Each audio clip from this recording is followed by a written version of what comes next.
So since there's not a step 5 does not show a picture, I'm assuming this is what we're supposed to do right here.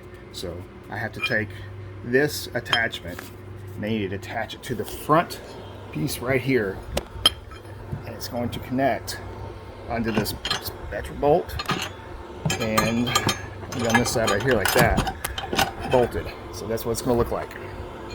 We bolt it up and that way you can see what it looks like. Alright, so once you get this up here, this is what it's going to look like. So you can use the 8mm thread bolt. You're going to use a washer on both sides. Washer, a washer, lock and washer, and then bolt. The same goes for this spiral thread as well.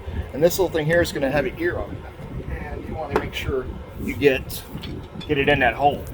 So it's going to have one of these little recessed, so that'll fit right up in that hole and it'll tighten up. So, and you're going to need a 13mm and also a 17mm socket.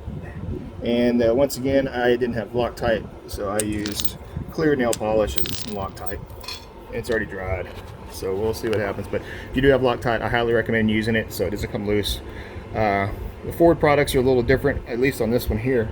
On my Chevy truck, everything was already had bolts, holes underneath for accessories, and there's no problem. But this here is a little different. Next, you do this step, which is where these two spiral bolt screws went there and there. So make sure you use a washer, a lock washer, and then you use a railer nut. And an actually correction, these bolts here are, or these nuts, I'm sorry, not bolts, are 5/8. This is standard and not metric. The threads are metric, I don't know why, but there you have it. Alright, so on step 5, there was that missing picture. We're supposed to put that rear support in, and this is the rear support for the Nerf bar. So you're wondering, where does it go? And I had a hard time finding out where it goes to.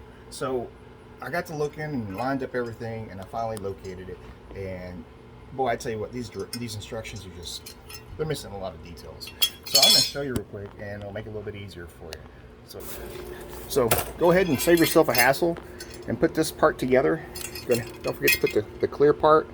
Also this little tab here, your washer, your other washer, your lock washer, and then your bolt. Remember, this is going to take a 5/8 socket.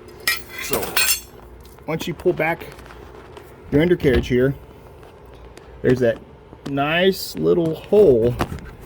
Not there. It's not there. No, it's over here. So you have to put it up in here. Let's see. There it is. It's located right here. Right here. So just watch out for this line. So I'm going to put my bracket behind it and then clamp it in so I won't pinch that. So and then evidently this undercarriage protective cover, is somehow molded to where it'll allow this bracket to come through here. And then of course this will bolt onto a bracket that goes here, and I'll show you in a little bit. Okay, so I got the other bracket in there. What I had to do is I also had to use a razor blade to cut this so I can get the bracket to fit up under there all nice and clean. Also, it showed in the instructions you're supposed to use like this color mounting bolt like this, but they were wrong. It was in the front. This is the one you're supposed to use in the front, the silver looking one, and not this gold anodized looking one here. So I'll have to change the one in the front. I'll have to remove it out and then replace it with this.